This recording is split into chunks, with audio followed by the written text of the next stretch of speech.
ស្អីអ្នកនរគ្នានេះមើលមកដឹងអំពីការ clear មេរោគនៅលើទូរស័ព្ទដៃរបស់យើងណាកម្មវិធី Phone Nature ដើម្បីកុំឲ្យទូរស័ព្ទនឹងគៀងប្រើទៅវាស៊ីថ្មអញ្ចឹងណាជាដំបូងយើងចូលទៅកាន់កម្មវិធីមួយឈ្មោះថាកម្មវិធី Phone Nature ឬក៏កម្មវិធីគ្រប់គ្រងទូរស័ព្ទនេះពណ៌ខៀវហ្នឹងមកចូលឲ្យយើងនេះដូចថា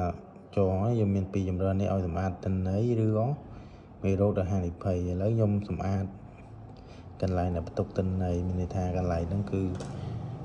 មេរោគដែលខូចមេរោគដែលយើងមិនបានប្រើណាមេរោគដែលមិនបានប្រើយើងចូលមកយើងចុចនេះសម្អាតហ្នឹងមកសម្អាតឡើងហ្នឹងគឺអត់បាត់កម្មវិធីទេនេះសម្អាតហើយមានន័យថាទូរស័ព្ទយើងដើរ smooth វិញហ្នឹងដល់ពេលលោតពាណិជ្ជកម្មចេះយើងចូលទៅកម្មវិធីមិនដដែលហើយយើង scan រោគមេរោគទាំងអស់គ្នានេះយើងចូលមកកម្មវិធីហ្នឹងដដែលហើយយើង scan រោគមេរោគមក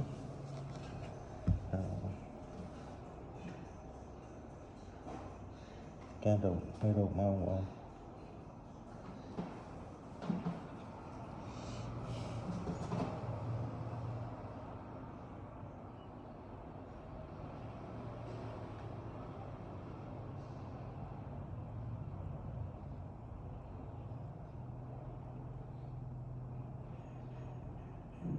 scan រោគមេរោគចាំតិចណា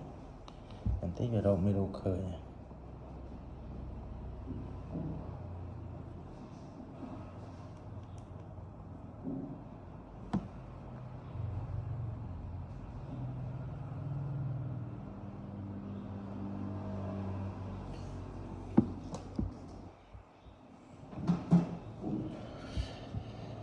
វាកំពុងតែ scan រោគមេរោគ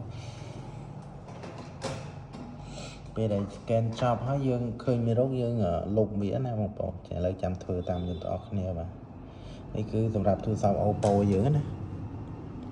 វាកំពុងការ scan នៅផ្ទាល់ថាមានមេរោគអត់នេះដូចពិនិត្យសុខភាពយើងអញ្ចឹងណាកំពុង scan រោគមេរោគដល់បាន 50% ហើយ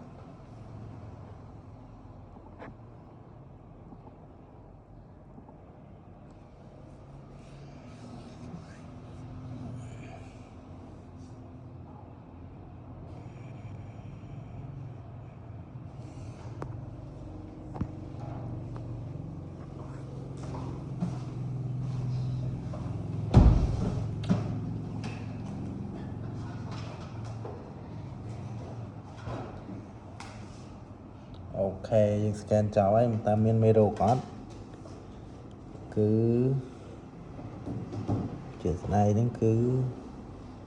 អត់មានទេបើមានវាលោតឲ្យយើងលុបហើយបាទគឺមានមេរោគទេមិនមានលោតកម្មវិធីនៅក្រៅហ្នឹងឲ្យយើងលុបហើយបាទវីដេអូមានតែប៉ុណ្្នឹងទេបងប្អូនសូមអរគុណបាទ